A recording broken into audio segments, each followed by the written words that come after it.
ओम शांति। 4 सितंबर 2024 की मधुर महावाक्य। मीठे बच्चे, तुम बेहद के बाप के पास आए हो विकारी से निर्विकारी बनने, इसलिए तुम्हारे में कोई भी भूत नहीं होना चाहिए। प्रश्न, बाप अभी तुम्हें ऐसी कौन सी पढ़ाई पढ़ाते हैं जो सारे कल्प में नहीं पढ़ाई जाती? उत्तर, नई राजधानी स्थापन करने की पढ़ाई, मनुष्य को राजाई पद देने की पढ़ाई इस समय सुप्रीम बाप ही पढ़ाते हैं। यह नई पढ़ाई सारे कल्प में नहीं पढ़ाई जाती। इसी पढ़ाई से सतयुगी राजधानी स्थापन हो रही है। ओम शांति। यह तो बच्चे जानते हैं हम आत्मा हैं, ना कि शरीर। इनको कहा जाता है देही अभिमानी। मनुष्य सब हैं देह अभिमानी। यह है ही पाप आत्माओं की दुनिया अथवा विकारी दुनिया। रावण राज्य है। सतयुग पास्ट हो गया है, वहाँ सब निर्विकारी रहते थे। बच्चे जानते हैं हम ही पवित्र देवी देवता थे, जो 84 जन्मों के बाद फिर पतित बने हैं। सब तो 84 जन्म नहीं लेते हैं। भारतवासी ही देवी देवता थे, जिन्होंने 82, 83, 84 जन्म लिए हैं, वही पतित बने हैं। भारत ही अविनाशी खंड गाया हुआ है। जब भारत में लक्ष्मी नारायण का राज्य था, तब इसे नई दुनिया, नया भारत कहा जाता था। अभी है पुरानी दुनिया, पुराना भारत। वह तो संपूर्ण निर्विकारी थे, कोई विकार नहीं थे। वह देवताएं ही 84 जन्म ले अभी पतित बने हैं। काम का भूत, क्रोध का भूत, लोभ का भूत, यह सब कड़े भूत हैं। इनमें मुख्य है देह अभिमान का भूत। रावण का राज्य है ना, यह रावण है भारत का आधा कल्प का दुश्मन। जब मनुष्य में 5 विकार प्रवेश करते हैं, इन देवताओं में यह भूत नहीं थे। फिर पुनर्जन्म लेते लेते इनकी आत्मा भी विकारों में आ गई। तुम जानते हो, हम जब देवी देवता थे तो कोई भी विकार का भूत नहीं था। सतयुग त्रेता को कहा ही जाता है राम राज्य। द्वापर कलयुग को कहा जाता है रावण राज्य। यहाँ हर एक नर नारी में 5 विकार हैं। द्वापर से कलयुग तक 5 विकार चलते हैं। अब तुम पुरुषोत्तम संगम युग पर बैठे हो, बेहद के बाप के पास आए हो विकारी से निर्विकारी बनने के लिए। निर्विकारी बन अगर कोई विकार में गिरते हैं तो बाबा लिखते हैं, तुमने काला मुंह किया, अब गोरा मुंह होना मुश्किल है। 5 मंजिल से गिरने जैसा है, हड्डियां टूट जाती है। गीता में भी है, भगवान उवाच, काम महाशत्रु है। भारत का वास्तविक धर्मशास्त्र है ही गीता। हर एक धर्म का एक ही शास्त्र है। भारतवासियों के तो ढेर शास्त्र हैं। उसको कहा जाता है भक्ति। नई दुनिया सतो प्रधान गोल्डन एज है। वहाँ कोई लड़ाई झगड़ा नहीं था। बड़ी आयु थी। एवर हेल्दी वेल्दी थे। तुमको स्मृति आई, हम देवताएं बहुत सुखी थे। वहाँ अकाले मृत्यु होती नहीं, काल का डर रहता नहीं। वहाँ हेल्थ, वेल्थ, हैप्पीनेस सब रहती है। नर्क में हैप्पीनेस होती नहीं, कुछ ना कुछ शरीर का रोग लगा रहता है। यह है अपार दुखों की दुनिया, वह है अपार सुखों की दुनिया। बेहद का बाप दुखों की दुनिया थोड़े ही रचेंगे। बाप ने तो सुख की दुनिया रची। फिर रावण राज्य आया तो उनसे दुख अशांति मिली। सतयुग है सुखधाम, कलयुग है दुखधाम।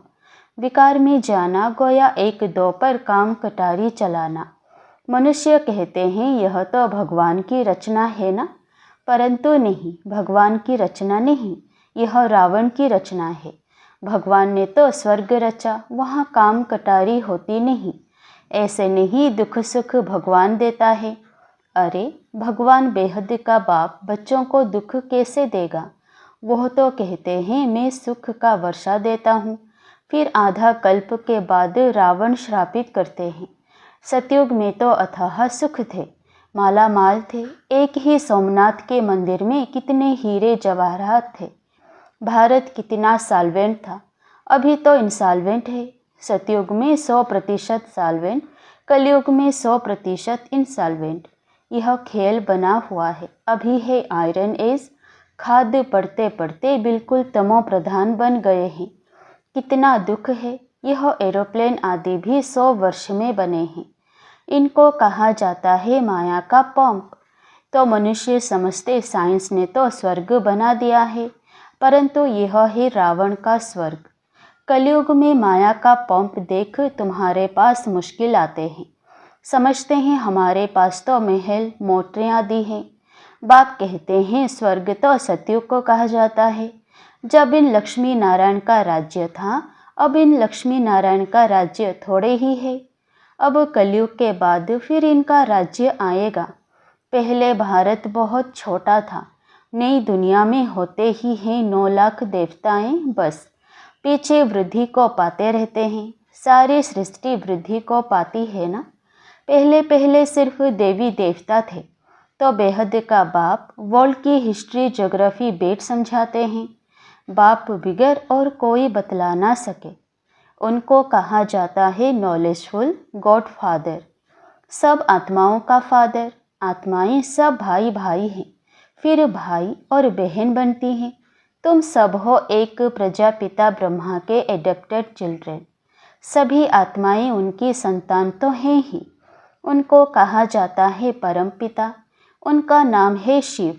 बस बाप समझाते हैं मेरा नाम एक ही शिव है। फिर भक्ति मार्ग में मनुष्यों ने बहुत मंदिर बनाए हैं, तो बहुत नाम रख दिए हैं। भक्ति की सामग्री कितनी ढेर है, उसको पढ़ाई नहीं कहेंगे। उसमें एम ऑब्जेक्ट कुछ भी नहीं है ही नीचे उतरने की। नीचे उतरते उतरते तमो प्रधान बन जाते हैं। फिर सतो प्रधान बनना है सबको। तुम सतो प्रधान बनकर स्वर्ग में आएंगे। बाकी सब सतो प्रधान बन शांति धाम में रहेंगे। यह अच्छी रीति याद करो। बाबा कहते हैं तुमने हमको बुलाया है। बाबा हम पतितों को आकर पावन बनाओ। तो अब मैं सारी दुनिया को पावन बनाने आया हूँ। मनुष्य समझते हैं गंगा स्नान करने से पावन बन जाएंगे। गंगा को पतित पावनी समझते हैं। कुएं से पानी निकला, उसको भी गंगा का पानी समझ स्नान करते हैं। गुप्त गंगा समझते हैं। तीर्थ यात्रा पर व कोई पहाड़ी पर जाएंगे, उसको भी गुप्त गंगा कहेंगे। इसको कहा जाता है झूठ।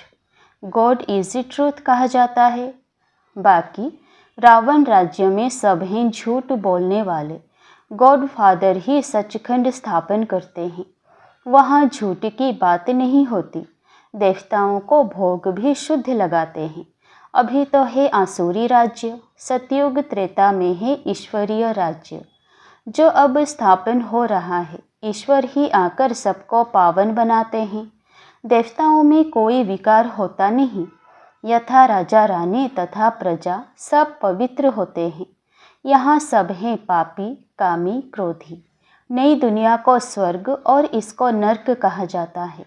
नर्क को स्वर्ग बाप के सिवाय कोई बना ना सके। यहाँ सब हैं नर्कवासी पतित। सतयुग में है पावन। वहाँ ऐसे नहीं कहेंगे कि हम पति से पावन होने के लिए स्नान करने जाते हैं। यह वैरायटी मनुष्य सृष्टि रूपी झाड़ है। बीज रूप है भगवान, वही रचना रचते हैं। पहले पहले रचते हैं देवी देवताओं को, फिर वृद्धि को पाते पाते इतने धर्म हो जाते हैं। पहले एक धर्म एक राज्य था, सुख ही सुख था। मनुष्य चाहते भी हैं विश्व में शांति हो, वह अभी तुम स्थापन कर रहे हो। बाकी सब खत्म हो जाएंगे, बाकी थोड़े रहेंगे। यह चक्र फिरता रहता है। अभी है कलयुग अंत और सतयुग आदि का पुरुषोत्तम संगम युग।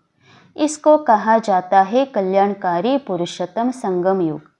कलयुग के बाद सतयुग स्थापन हो रहा है। तुम संगम पर पढ़ते हो, इसका फल सतयुग में मिलेगा। यहाँ जितना पवित्र बनेंगे और पढ़ेंगे, उतना ऊंच पद पाएंगे। ऐसी पढ़ाई कहाँ होती नहीं। तुमको इस पढ़ाई का सुख नई दुनिया में मिलेगा। अगर कोई भी भूत होगा तो एक तो सजा खानी पड़ेगी, दूसरा फिर वहाँ कम पद पाएंगे। जो संपूर्ण बन औरों को भी पढ़ाएंगे तो ऊंच पद भी पाएंगे। कितने सेंटर्स हैं, लाखों सेंटर्स हो जाएंगे, सारे विश्व में सेंटर्स खुल जाएंगे। पाप आत्मा से पुण्य आत्मा बनना ही है, तुम्हारी एम ऑब्जेक्ट भी है। पढ़ाने वाला एक शिव बाबा है, वह है ज्ञान का सागर, सुख का सागर। बाप ही आकर पढ़ाते हैं, यह नहीं पढ़ाते, इनके द्वारा वह पढ़ाते हैं। इनको गाया जाता है भगवान का रथ, भाग्यशाली रथ। तुमको कितना पद्मा पदम भाग्यशाली बनाते हैं। तुम बहुत साहूकार बनते हो, कभी भी बीमार नहीं पड़ते। हेल्थ, वेल्थ, हैप्पीनेस सब मिल जाता है। यहाँ भल धन है परंतु बीमारियाँ आदि हैं, वो हैप्पीनेस रह ना सके, कुछ ना कुछ दुख होता रहता है। उनको तो नाम ही है सुख धाम, स्वर्ग, पैराडाइज। इन लक्ष्मी नारायण को यह राज्य किसने दिया, यह कोई भी नहीं जानते। यह भारत में रहते थे, विश्व के मालिक थे, कोई पार्टीशन आदि नहीं था। अभी तो कितने पार्टीशन हैं, रावण राज्य है, कितने टुकड़े टुकड़े हो गए हैं, लड़ते रहते हैं। वहाँ तो सारे भारत में इन देवी देवताओं का राज्य था, वहाँ वजीर आदि होते नहीं। यहाँ तो वजीर देखो कितने हैं, क्योंकि बेअक्ल हैं। तो वजीर भी ऐसे ही तमो प्रधान पतित हैं। पतित को पतित मिले, कर कर लंबे हाथ, कंगाल बनते जाते हैं, कर्जा उठाते जाते हैं। सतयुग में तो अनाज, फल आदि बहुत स्वादिष्ट होते हैं। तुम वहाँ जाकर सब अनुभव करके आते हो। सूक्ष्म वतन में भी जाते हो तो स्वर्ग में भी जाते हो।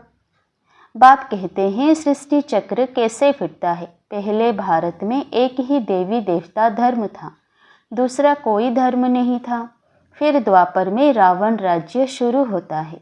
अभी है विकारी दुनिया, फिर तुम पवित्र बन निर्विकारी देवता बनते हो। यह स्कूल है। भगवान उवाच, मैं तुम बच्चों को राजयोग सिखलाता हूँ, तुम भविष्य में यह बनेंगे। राजाई की पढ़ाई और कहीं नहीं मिलती, बाप ही पढ़ाकर नई दुनिया की राजधानी देते हैं। सुप्रीम फादर, टीचर, सतगुरु एक ही शिव बाबा है। बाबा माना जरूर स्वर्ग का वर्षा ही देंगे। रावण जिसको हर वर्ष जलाते हैं, यह है भारत का नंबर 1 दुश्मन। रावण ने कैसा असुर बना दिया है। इनका राज्य 2500 वर्ष चलता है। तुमको बाप कहते हैं मैं तुमको सुखधाम का मालिक बनाता हूँ। रावण तुमको दुखधाम में ले जाते हैं। तुम्हारी आयु भी कम हो जाती है, अचानक अकाले मृत्यु हो जाती है, अनेक बीमारियाँ होती रहती है। वहाँ ऐसी कोई बात नहीं होती, नाम ही है स्वर्ग। अभी अपने को हिंदू कहलाते हैं क्योंकि पतित हैं, तो देवता कहलाने लायक नहीं है। बाप इस रथ द्वारा बैठ समझाते हैं, इनके बाजू में आकर बैठते हैं तुमको पढ़ाने, तो यह भी पढ़ते हैं। हम सब स्टूडेंट हैं, एक बाप ही टीचर है। अभी बाप पढ़ाते हैं, फिर आकर 5000 वर्ष के बाद पढ़ाएंगे। यह ज्ञान, यह पढ़ाई फिर गुम हो जाएगी। पढ़कर तुम देवता बने, 2500 वर्ष सुख का वर्षा लिया, फिर है दुख, रावण का श्राप। अभी भारत बहुत दुखी है, यह है दुखधाम। पुकारते भी हैं ना, पतित पावन आओ, आकर पावन बनाओ। अभी तुम्हारे में कोई भी विकार नहीं होना चाहिए, परंतु आधा कल्प की बीमारी कोई जल्दी थोड़े ही निकलती है। उस पढ़ाई में भी जो अच्छी रीति नहीं पढ़ते हैं वह फेल होते हैं, जो पास विद ऑनर होते हैं वह तो स्कॉलरशिप लेते हैं। तुम्हारे में भी जो अच्छी रीति पवित्र बन और फिर दूसरों को बनाते हैं तो यह प्राइज लेते हैं। माला होती है 8 की, वह है पास विद ऑनर। फिर 108 की माला भी होती है, वह माला भी सिमरी जाती है। मनुष्य इसका रहस्य थोड़े ही समझते हैं। माला में ऊपर है फूल, फिर होता है डबल दाना मेरू। स्त्री और पुरुष दोनों पवित्र बनते हैं। यह पवित्र थे ना, स्वर्गवासी कहलाते थे। यही आत्मा फिर पुनर्जन्म लेते लेते अब पतित बन गई है, फिर यहाँ से पवित्र बन पावन दुनिया में जाएंगे। वर्ल्ड की हिस्ट्री ज्योग्राफी रिपीट होती है ना। विकारी राजाएं निर्विकारी राजाओं के मंदिर आदि बनाकर उन्हों को पूजते हैं। वही फिर पूज्य से पुजारी बन जाते हैं। भिखारी बनने से फिर वह लाइट का ताज भी नहीं रहता। यह खेल बना हुआ है।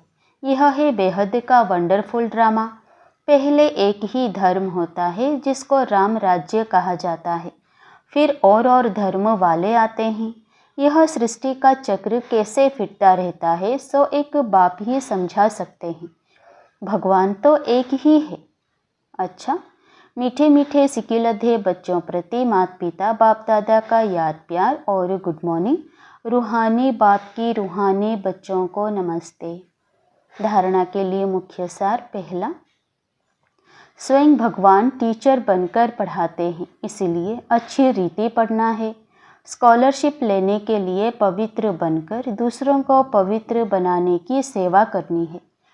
दूसरा, अंदर में काम क्रोध आदि के जो भी भूत प्रवेश हैं उन्हें निकालना है। एम ऑब्जेक्ट को सामने रखकर पुरुषार्थ करना है। वरदान, माया की छाया से निकल याद की छत्र छाया में रहने वाले बेफिक्र बादशाह भवो। माया की छाया से निकल याद की छत्र छाया में रहने वाले बेफिक्र बादशाह भवो। जो सदा बाप के याद की छत्र छाया के नीचे रहते हैं वो स्वयं को सदा सेफ अनुभव करते हैं। माया की छाया से बचने का साधन है बाप की छत्र छाया। छत्र छाया में रहने वाले सदा बेफिक्र बादशाह होंगे। अगर कोई फिक्र है तो खुशी गुम हो जाती है। खुशी गुम हुई, कमज़ोर हुए तो माया की छाया का प्रभाव पड़ जाता है, क्योंकि कमजोरी ही माया का आह्वान करती है। माया की छाया स्वप्न में भी पड़ गई तो बहुत परेशान कर देगी, इसलिए सदा छत्र छाया के नीचे रहो। स्लोगन, समझ के स्क्रू ड्राइवर से अलवेलेपन के लूज स्क्रू को टाइट कर सदा अलर्ट रहो। समझ के स्क्रू ड्राइवर से अलवेलेपन के लूज स्क्रू को टाइट कर सदा अलर्ट रहो। ओम शांति।